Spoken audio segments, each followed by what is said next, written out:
And there is one thing you can do, which is happening this weekend, and we're going to have a chat. In fact, it opens midweek, but we're about to have a chat to Rudi Paoletti, who is from the Aberfeldy Track Historical Society, or he's an historian there. I know of Aberfeldy Park, but I wasn't aware of the Aberfeldy Track. So Rudi joins us on the line. Good morning, Rudi. Good morning, Glenn. How are you? Very well, thank you. Now, the Aberfeldy Track, can you give us a history on it, please? Yes, the Aberfeldy area is the location of significant goldfields from the 1860s and early 1900s. Now, people who don't know where Aberfeldy is, it's between Walhalla and Woods Point in the West Gippsland area. Through time and severe bushfires have eroded most of the buildings that existed in this area. This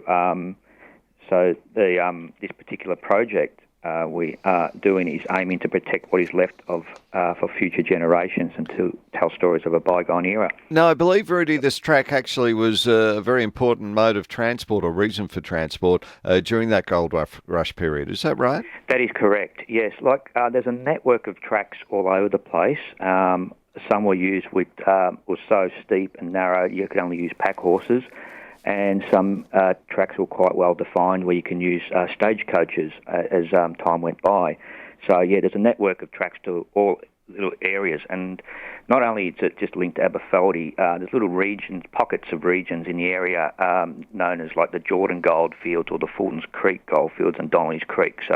And they were just important links to all that. And Aberfeldy is pretty much the centre point of everything. So how long is the track, Rudi?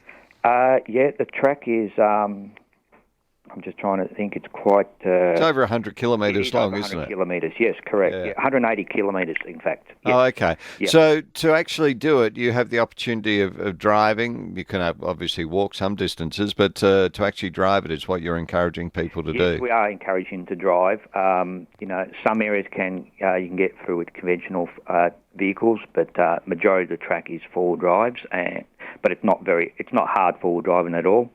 Most times you don't have to engage four-wheel drive. But I've also, in this project too, we've created a lot of what I call discovery walks, and it takes you to cemeteries or old hut sites and all sorts of places of interesting areas. Okay. Well. Yep. Are there many ruins or houses or buildings or anything along the track? Yes, there's quite a few. Look, as I said, not a lot is left through because of the bushfires and other factors in time. So we try to preserve what is there now. But yeah, you got ruins of chimneys. But what's really exciting too, we've actually found a lot of lone graves as well, and they're all properly fenced off and signed now, and we've about 7 cemeteries have been cleaned up and fenced and remarked and stuff like that. So it's very exciting. There is a lot of interesting things you can see along the way. So to actually get to Aberfeldy, is that where the track starts? No, it actually starts in various spots. One end starts at Walhalla itself.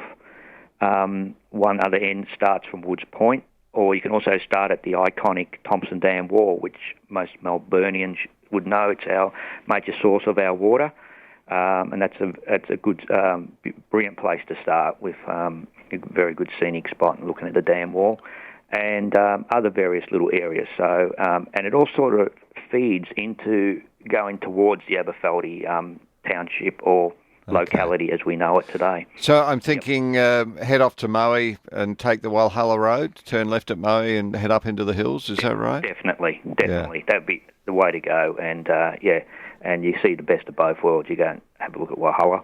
Now, when's the track actually opening, Rudi? It's opening 10:30 a.m. This Tuesday.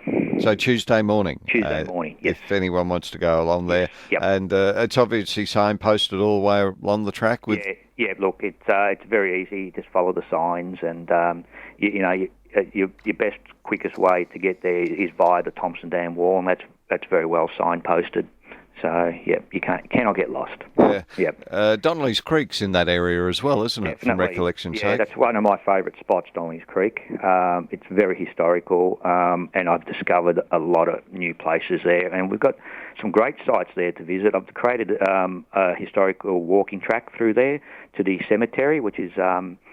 It's a half a K walk to the cemetery itself, and very easy. We've cleaned up the track. It's anyone can walk it. You don't have to be fit at all to do it. Yeah. And we've recently discovered the recreational ground, the football and cricket ground at Donnelly's Creek there as well.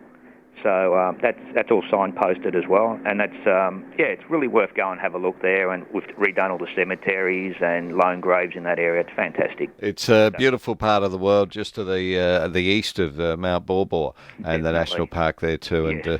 And as I say, it's an easy drive. All right, Rudi. Now, if anyone wants to find any more or get any more info, do you have a website, or is there any way they can? We've created a website. It's inspiredbygippsland.com.au.